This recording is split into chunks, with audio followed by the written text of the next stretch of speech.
All right, so we are down here in beautiful Long Island City in Queens, the borough of Queens. We're looking out over wonderful Manhattan and Roosevelt Island of Midtown New York.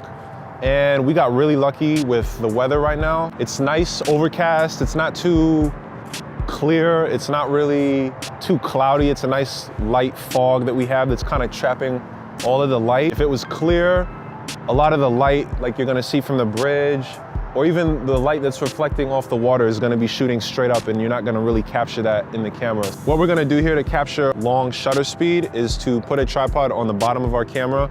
You can find these Gorilla Pods basically anywhere. You could get them on Amazon, B&H, order them, ship them to your house or whatever. If you have a camera store in your area, you can buy them. They're about 20 bucks US, 30 bucks US if you buy a sturdier one. What I'm gonna do here is wrap the bottom legs around this handrail right here. Gentle but firm, like you're holding a parrot. Make sure that you take the two legs of the tripod, wrap them around whatever it is that you're holding, use the back, and then put one leg up in the front, and you should be good. Sometimes you gotta finagle just a little bit. I'm using a fixed 28mm lens. Obviously, if you have like a 7200 or an 85, might be a little bit too heavy for the camera. So just test it out. I should be able to let it go with no hands and it should be able to do its thing. If you don't have an intervalometer, another thing that you can do is use a shutter delay or the timer. Some cameras have a 2-second delay, a 5-second delay, even up to a 10-second delay for shutter speed. So if I wanted to let go of this and not have any vibration from my hand or body transfer into the image, I would set the shutter to delay for maybe 2 seconds, push the shutter, take my hands off the camera, and once the camera stops moving on its own, if there's really no wind or anything, like right now, it'll take the image and it should come out the way it's supposed to. Since we have a lot of light that's kind of just spilling out everywhere, I want to shoot between an f-stop of 8 and 11. If you have a really sturdy tripod, you can plop that down, stop way all the way down if you need to, get a lot of detail, and then compensate for the light by bumping down your shutter.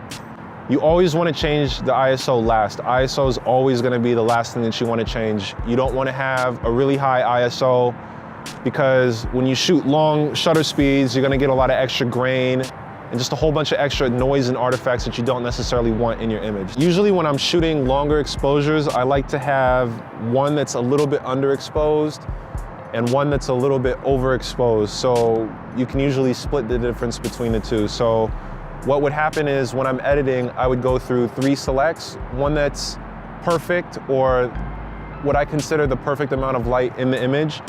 I'll have another one that has maybe a little bit more light, and then I'll go through the final one, which is maybe a little bit underexposed, and I'll play with the color space in all 3.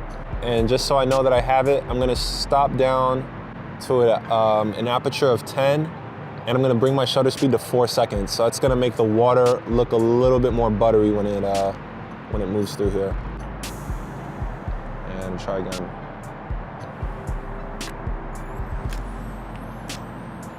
Yep, that's the one. That's it. Yeah, there it is. All right. Something to keep in mind is a pro tip. When you're shooting longer exposures, it tends to drain your battery a little bit faster. So if you know you're gonna be shooting longer exposures and you're at night, make sure you just pack an extra battery in your bag just so, you know, you don't shoot like 10 of these and then your battery's already halfway done and then you're kind of, you know, screwed pretty much. So just pack batteries. You should know that already, right? It's common knowledge. Bring batteries in your bag. I don't know. You gotta help people out.